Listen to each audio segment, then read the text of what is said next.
ocorrendo na igreja, num novo tempo que a igreja está vivendo. E vocês se lembram que durante o mês de janeiro e fevereiro, nós apresentamos 7 mensagens embaixo de um tema só, I Love My Church. E nesta série de mensagens, nós procuramos mostrar para a igreja o que é, qual é a missão da igreja, por que nós existimos. A igreja não existe só para fazer reunião assim. Isso é parte da nossa existência. Mas se a igreja não faz certas coisas, ela perde a sua finalidade, não tem razão para ela existir. E nós falamos muito, destacamos muito a necessidade da igreja estar unida, que nós precisamos ser um só, embaixo de uma mesma visão, caminhar numa mesma direção. E mostramos que uma missão da igreja é evangelizar, é discipular, é ir por toda parte e discipular, falar do Senhor e fazer a pessoa crescer. E depois de apresentar esta série de mensagens, nós então demos sequência na preparação daquilo que está para acontecer na igreja. E no domingo seguinte, ao término da campanha de I Love My Church, eu preguei sobre a necessidade de nós termos uma vida de integridade, de consagração e santidade. Chamamos as pessoas a virem à frente para rededicar sua vida a Deus. E isto foi feito. E alegrou muito o meu coração, porque foi um momento sublime que aconteceu aqui na frente, naquela manhã de domingo. Semana passada, eu já prosseguindo com a mesma visão de preparação da igreja para as coisas que estão para acontecer, eu falei da necessidade que nós temos de aceitar os desafios, de servir a Deus, de não enterrar nossos talentos e de não deixar enferrujar aquilo que Deus deu, mas precisamos estar pondo em ação tudo aquilo que Deus concedeu para nós. E nesta manhã eu quero falar a respeito de como nós precisamos ficar equipados para fazer as coisas. E algo que Deus tem, na sua palavra, falado muito, é a respeito de nós recebermos poder. E é sobre isso que eu quero falar nesta manhã. E a primeira coisa que eu vou fazer nesta mensagem é distinguir 2 termos que são sinônimos, poder e autoridade. Mas para isso eu preciso contar uma historinha, para vocês entenderem bem. A importância da gente conhecer bem as palavras, para a gente não fazer confusão. Vocês sabem que no Brasil, aquele equipamento que a gente usa quando o pneu fura, que a gente tem que levantar o carro para trocar o pneu, aquilo no Brasil é chamado de macaco. Não sei se todos sabem disso. Quantos não sabiam disso? Ah, todo mundo sabe. Macaco. E aí, então, diz que um pastor foi convidado para pregar numa cidade muito longe. E ele estava viajando de carro para chegar naquela igreja, num dia muito quente, e o pneu dele furou no caminho, e aí ele levou muito tempo para ele mesmo trocar aquele pneu, e ele chegou na igreja atrasado, suado, cansado demais, entrou lá e pediu desculpa na hora de pregar. Desculpa, eu estou assim desse jeito, porque houve problema comigo, e eu tive que, o pneu furou, eu tive que trocar o pneu, e saí correndo e esqueci o macaco. Esqueceu lá o macaco, estava preocupado. Aí levanta uma profetisa, um profeta na igreja lá, servo meu, não te preocupes, eis que o macaco vive.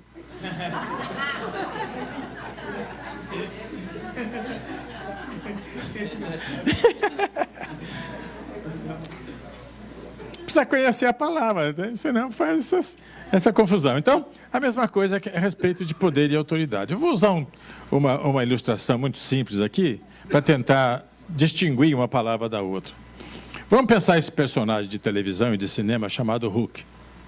Ele tem uma força descomunal, não é? Então ele tem muito poder, mas com esse poder que ele não tem autoridade para fazer o que ele quer com aquilo. Ele não pode destruir prédios, quebrar trilhos de trem, não pode, ele não tem essa autoridade, mas tem esse poder. A boa nova que eu tenho nisso aí é que Jesus tem tanto o poder como a autoridade. Amém. Jesus tem todo o poder e toda a autoridade. Isso já é motivo para nós aplaudirmos o Senhor na nossa vida. Tem todo o poder e toda a autoridade. No livro de Atos dos Apóstolos, no capítulo 1, nós vamos fazer aqui brevemente a leitura. Atos dos Apóstolos, capítulo 1.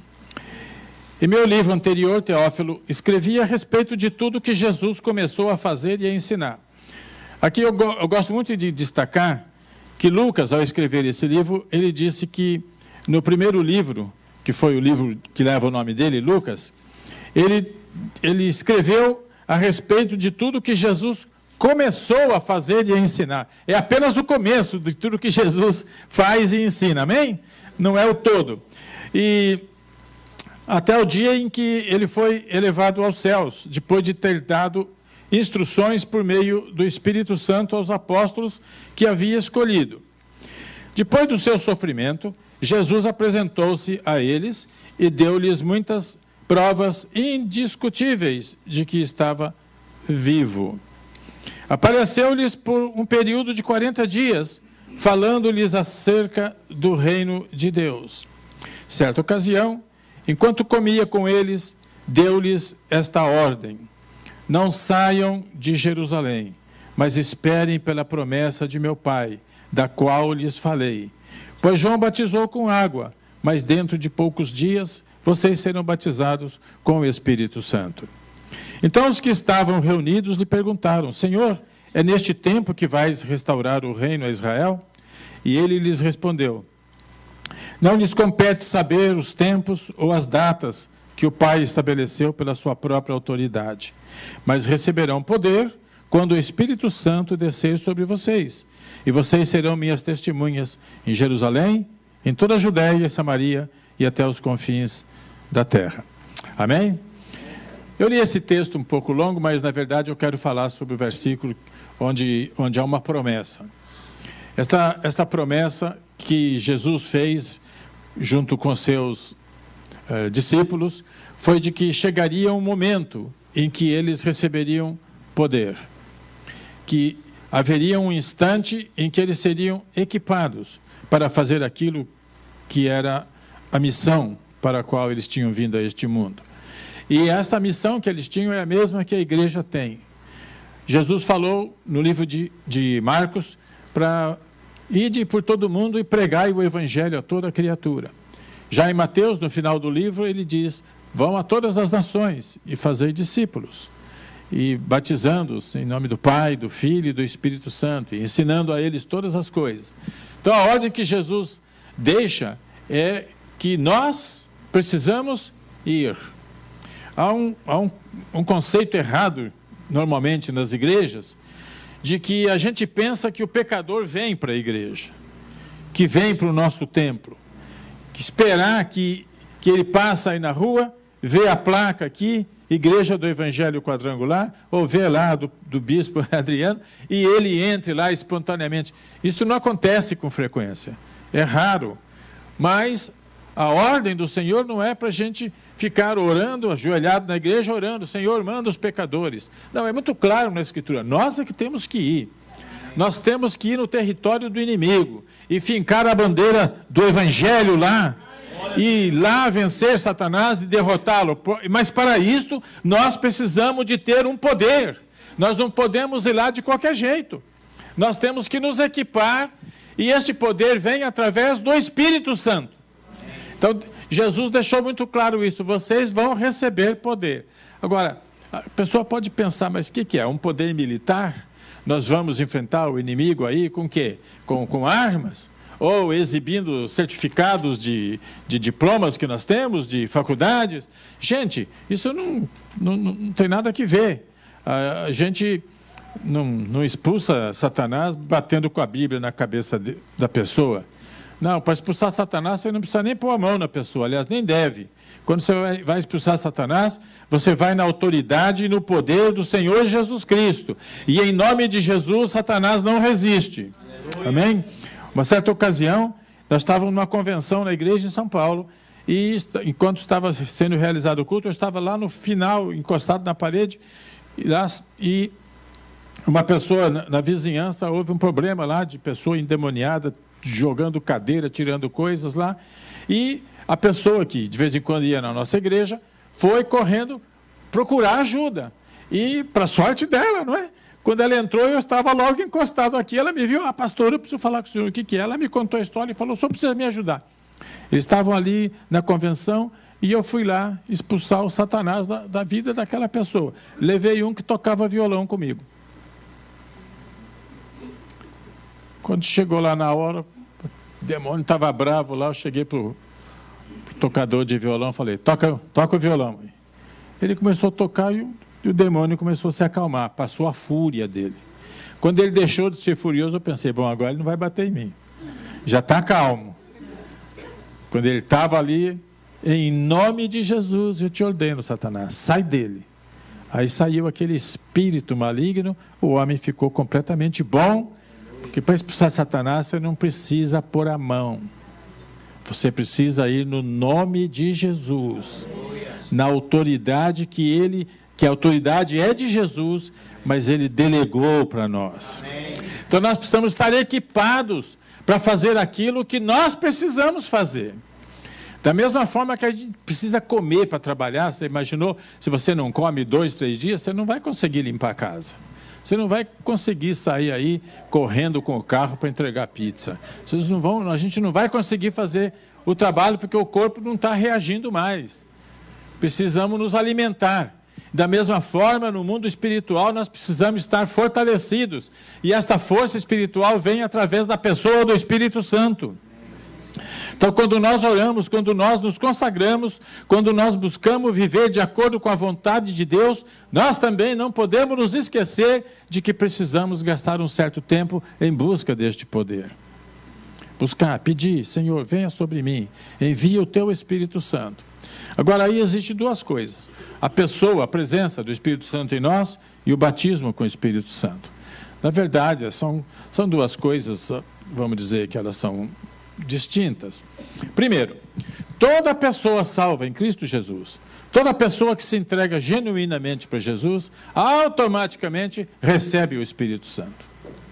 O Espírito Santo faz parte, entra na pessoa. O convertido tem o Espírito Santo, porque a Bíblia diz que nós somos o templo do Espírito Santo. Então, se nós entregamos nossa vida para Jesus genuinamente, não de qualquer jeito, mas para valer, naquele momento que a gente diz, eu te recebo, Senhor. Aliás, é Ele que recebe a gente, né? Puxa vida. Porque Ele é tão maravilhoso e nós não prestamos para nada. É Ele que nos recebe. É Ele que nos aceita. Naquele momento que a gente se arrepende, se converte e se rende aos pés de Jesus, naquele instante, o Espírito Santo vem e entra em nós. Há um compartimento dentro de nós que está separado para o Espírito Santo habitar ali. Só o Espírito Santo que preenche aquele vazio. E ele entra. Então, toda pessoa salva. Agora, aqui entra essa questão de denominação. E aqueles que não creem no falar em línguas, tudo, não tem nada que ver. Batista, presbiteriano, metodista e tantas outras denominações que não são pentecostais.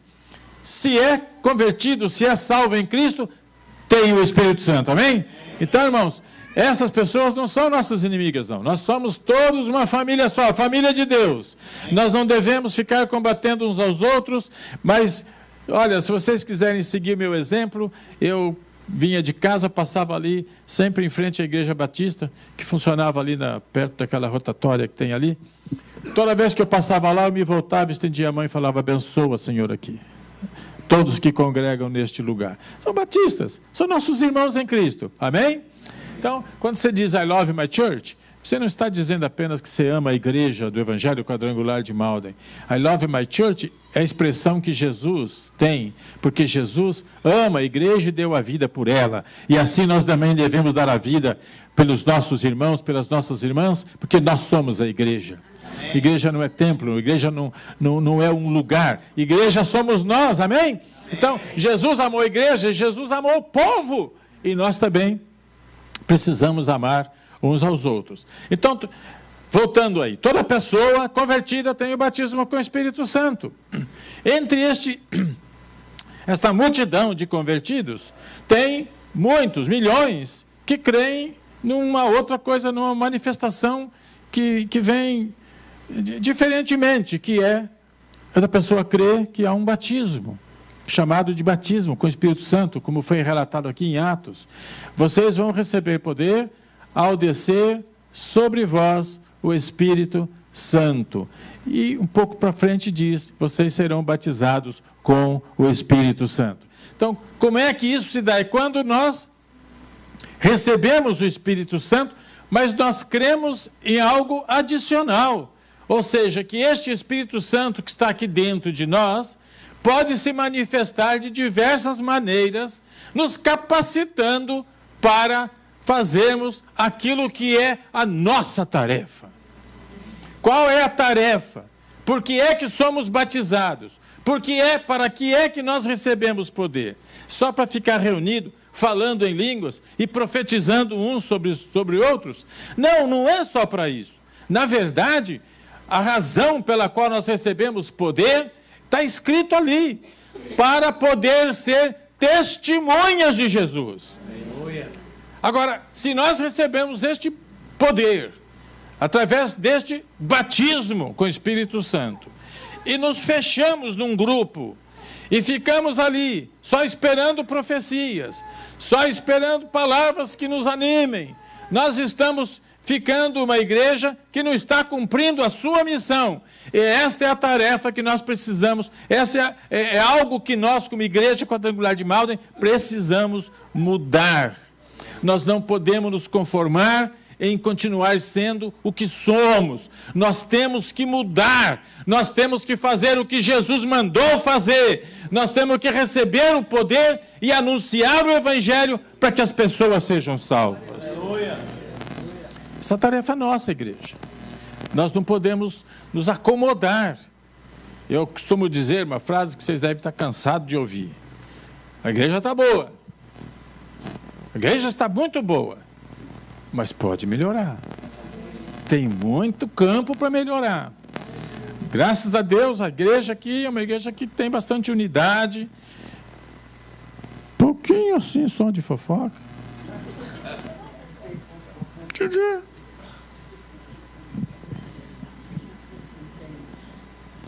É bom, né? Quando a igreja não tem esses problemas, não é? Eu sou um pastor abençoado, gente. Tem aqui um povo que é bom e hoje ainda vieram gente aí falando, não fala mal, não deixa falar mal. É? Então vai solidificar isso aí. Quando eu vier falar mal da igreja, dos líderes, você olha para a pessoa e fala, morreu aqui. Não leva para frente. Então, a igreja é boa, gente. A igreja é boa. Eu sou pastor. Deus me colocou aqui nesta função. Foi Deus que me pôs aqui. E eu tenho responsabilidade perante Ele. E nesta responsabilidade eu tenho que exortar. Eu tenho que incentivar e encorajar a igreja a fazer aquilo que nós precisamos fazer. E neste ponto nós estamos fazendo numa medida que não é aceitável. Nós precisamos fazer uma autoavaliação e ver. Pensa bem. Cada um pensa, eu não vou cobrar de ninguém, mas cada um pensa. Você está evangelizando? Você está realmente procurando pessoas que não sejam já da igreja para você falar a respeito da salvação que Jesus trouxe para as nossas vidas? Porque fazendo isto, nós vamos estar cumprindo a missão que Jesus mandou fazer. E de pregar. Anunciar a palavra. Mas nós temos uma tendência, depois de se converter, de formar o grupo do Bolinha e da Luluzinha e ficamos só entre nós aqui. Isso é bom, é gostoso. Mas nós temos um exemplo em Atos dos Apóstolos. Porque Jesus falou, vocês vão ser testemunhas. Começando em Jerusalém, Samaria, Judéia, Samaria, confins da terra. Esse confins da terra deve ser governador Valadares, né? Aqui para nós deve ser Anápolis. Não? Foi lá que morreu o Chico Mineiro, hein? Olá, Santa Catarina, é longe. Mas o que é que fizeram? O que é que fizeram os salvos? Estava gostoso ficar em Jerusalém. A igreja estava crescendo, estava tendo uma multiplicação, os apóstolos estavam lá, os milagres eram frequentes, ninguém queria sair, estava todo mundo engordando em Jerusalém. Veio uma perseguição e todo mundo se espalhou para tudo quanto foi canto. A Bíblia diz que só os apóstolos ficaram. Agora, igreja, Malden, Nós vamos esperar chegar a perseguição ou vamos sair antes? É isso aí, a escolha é nossa. Nós vamos esperar vir problemas sérios ou nós vamos obedecer e falar, não, Jesus mandou e eu estou embaixo da autoridade dele e eu vou fazer o que ele mandou eu fazer. Tão simples assim. Nós já sabemos e conhecemos a palavra. Vocês vão receber poder quando descer sobre vocês o Espírito Santo. E quando descer o Espírito Santo, vocês vão testemunhar. Então é para isso que nós somos batizados com o Espírito Santo. Falar em línguas, profetizar, todas as outras coisas são secundárias. O principal é o que está escrito aqui na Bíblia Sagrada, para ser testemunha. Se nós recebemos o Espírito Santo e não usamos este poder que Ele nos deu para fazer o que tem que ser feito, nós estamos falhando seriamente com o Senhor da nossa vida. Então, nesta manhã, quero concluir minha mensagem breve dizendo o seguinte: nós vamos iniciar um tempo aqui de muita busca de poder. Buscar poder. Quando a gente começa a fazer mais oportunidades para a igreja se reunir para orar, lembre-se disso, é busca de poder. Poder, poder. Poder de Deus, poder do céu, poder do alto, para ser usado para ganhar vidas para o Senhor Jesus Cristo, que é o nosso Senhor e o nosso Salvador. Vamos nos colocar em pé.